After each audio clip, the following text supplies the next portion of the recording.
For this project, we elected tennis as the sport we were going to analyze. We had the opportunity to speak to the tennis coach, and he explained to us that serving is one of the most important activities in a game, and he hoped that we focused our project on that, which we did. It's not only the one hit in which one can control almost every factor affecting the ball before they hit it, but it can also determine the pace, either aggressive or defensive, of each game, and ultimately it can determine the set and match. Overall, serves can be broadly divided into 3 different types, which the coach explained to us.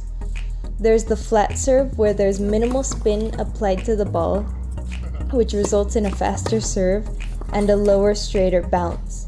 Although this is the fastest serve, it's difficult to pull off because of a small margin of error.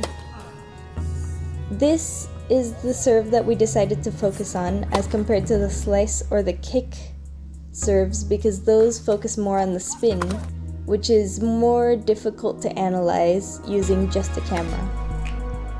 Of course, the spin isn't the only important part of a tennis serve. The accuracy is also extremely important. The ball has to make it over the net but within a square on the other side of the court. Generally, it's desired that the ball bounces closest to the limits of this square, so that it gives the returning player both less time to react and less space to move. With this in mind, it becomes evident that improving a player's serve technique is not only desirable, but oftentimes crucial. One probable way to improve this is to generate a greater upward impulse before hitting the ball, as suggested by the representative team's coach. The objective of this study is to analyze the effect, if any, that the upwards impulse generated by each player during the serve has on the ball. 2 male and 2 female players were recorded serving slice, flat, and kick serve several times. Before serving, all players stood in front of the camera with their arms extended to their sides. This will serve as our calibration method.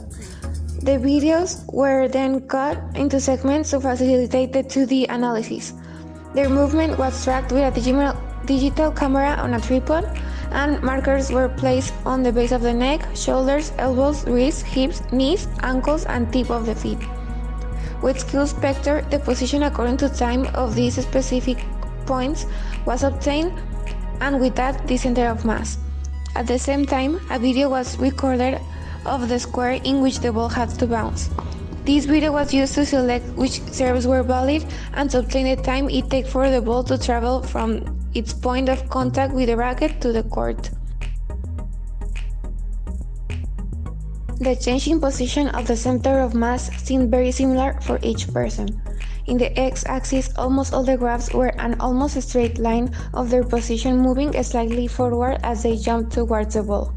The velocity in the x-axis is more trivial, where the velocity fluctuates almost randomly.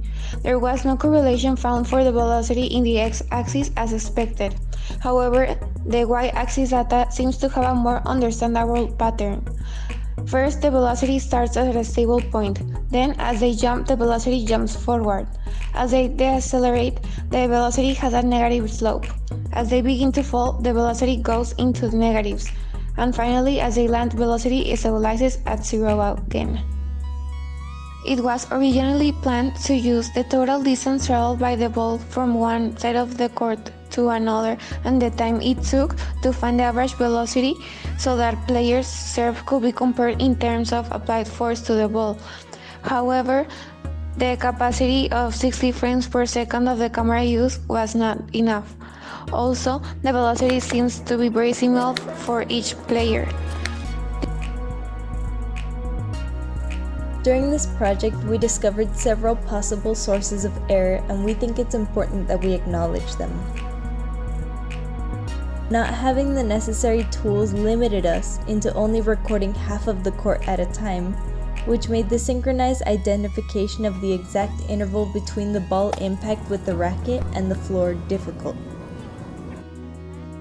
Another error encountered upon the analysis was that the data that was gathered wasn't enough to give us a certain conclusion for advice to give to the coach. Most, if not all, the results led to the conclusion that all the players who took part in this analysis have a very similar serve pattern when in regards to the movement of the center of mass, the velocity of the ball, and even the accuracy of the serves. This led to another conclusion that it may be of more help to expand the research to other students with different upbringings in the sport, so that unique techniques and/or habits can be analyzed. Several habits were found within the group, such as arching the back as their racket approaches the ball, or having their non-dominant hand close to their center of mass as their dominant hand swings the racket. It could be useful to use these particular findings to experiment with in the future, such as trying the non-dominant hand in different positions.